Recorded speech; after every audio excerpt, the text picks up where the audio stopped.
Hello everyone, my name is Michelle Lozano and today I'm going to be presenting about my observation hours that I did at San Elizario High School. First of all, I would like to speak more about myself. I was born in Ciudad Juarez, Chihuahua. I'm a 20-year-old student at EPCC and I just recently moved to El Paso. It was a very difficult change in my life because I have to transition from my Mexican culture to our Chicano culture that we have here in El Paso, and it might not look that it's a big difference between them, but there is. And my mainly difference that I want to highlight today, it's my language barrier.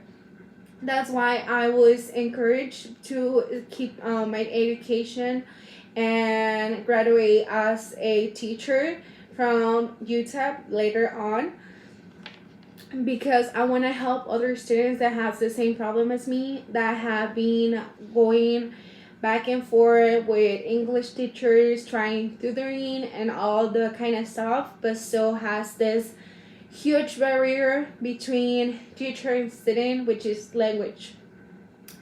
I want to talk more about my experience in San Elizario. So this is my third semester doing hours at a different school, and I want to make a scheme in here before talking further about San Elizario. My first year, I did it at Guillen Middle School, which is a middle school in Segundo Barrio near both Bridgers, Santa Fe, and Libre. Which for me, I think it makes a different community around them as well, because we have a lot of Mexican students that cross over every day to go to school. So we have a bigger population or bilingual and ASL students right there. However, here at San Elizario, I think was a little bit different because instead of having, we of course had those students that cross every day back and forth. However, I think it was more about the mixture of both cultures and languages as well. So we will have students that didn't speak fully Spanish, but neither English. So there was like a between point where it was really hard for them to understand either or. So I tried to do more observation hours on Saturdays school, because we will have those students that were failing or they were having trouble classes. Most of them were they because they couldn't understand the topic that the teacher was presenting and teaching us all. So it wasn't because they couldn't understand the topic as full, but mainly the language that they were speaking. So I had some students that will approach me and try to speak to me in Spanish.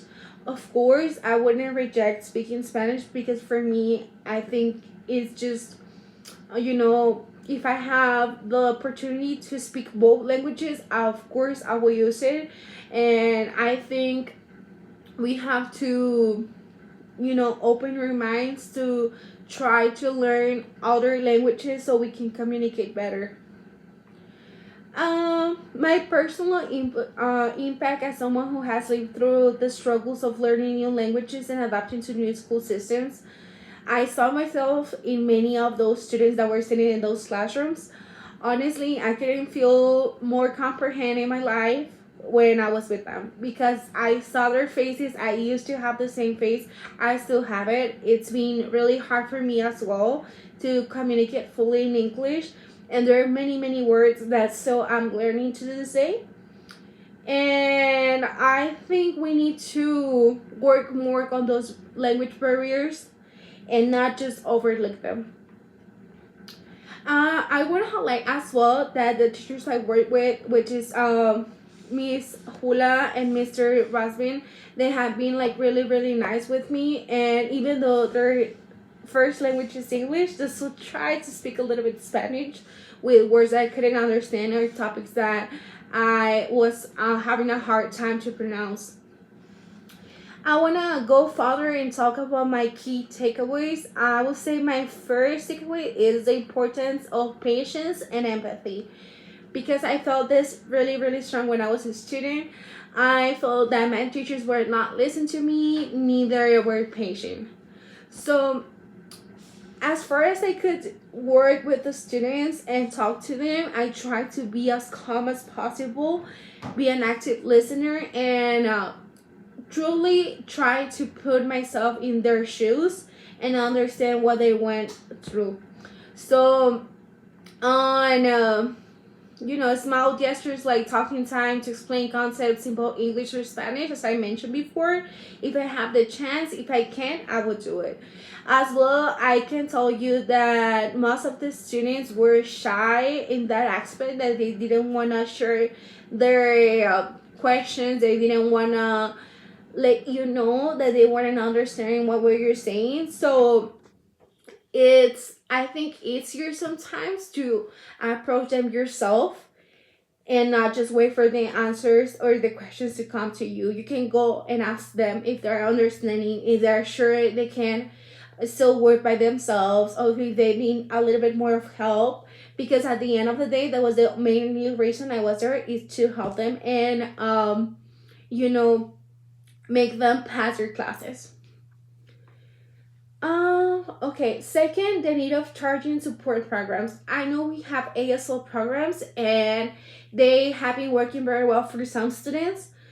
Of course, I think we just have a gap between ASL and then students that do not speak the language at all. Because I think we should have different levels for them so they can be in separate classrooms and work at the level that they are working right now, and not force them to be all at the same level. Of course, it won't be the same. And I think it's even crazy to make this teenagers to try to work as hard as somebody that has been learning the language since they were born. And lastly, but not least, I want to talk about the encouragement of school engagement in schools. I saw that Saturday schools were not the favorite for the students, neither the teachers, because it's one day more of work, one day more of school.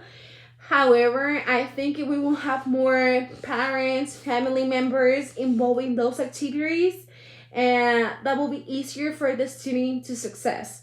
And we have been doing research about it. We have been studying about this during the school semester. And as far as I can tell you that I learned during my lessons as well during the school time, is that all students that have been supported by family members have varied incomes. And I think a proof of that is gonna be myself as well.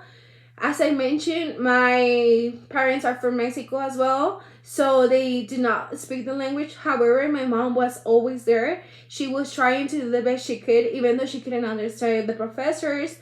And I understand more of the parents have the same issue, that they have their kids translating back and forth. And their kids, teenagers, they won't tell you all the truth about what they're doing at school. They won't tell you if they're getting in trouble, they're a little bit behind. So that's why I encourage more parents to be there, and as well teachers to try to make the parents come and help at school. Not help like talking about the engagement, like be active present on the classroom, be active present during the school homeworks, be active present during even like family events that we will have, or fun moments that can happen at school as well.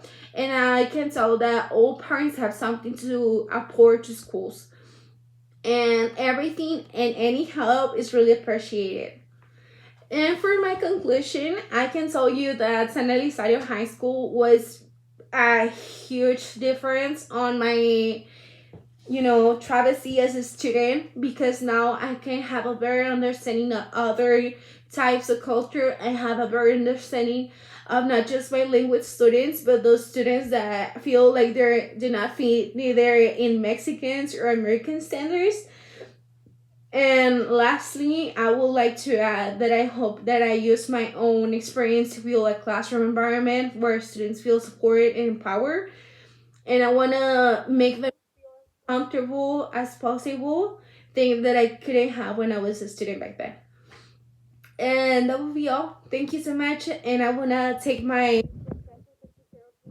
semester, Miss Hula. Thank you so much. And I will the students as well to be very patient with me. mostly the students that speak English fully, so they couldn't understand me very well because of my accent. And that'll be all. Thank you so much for watching.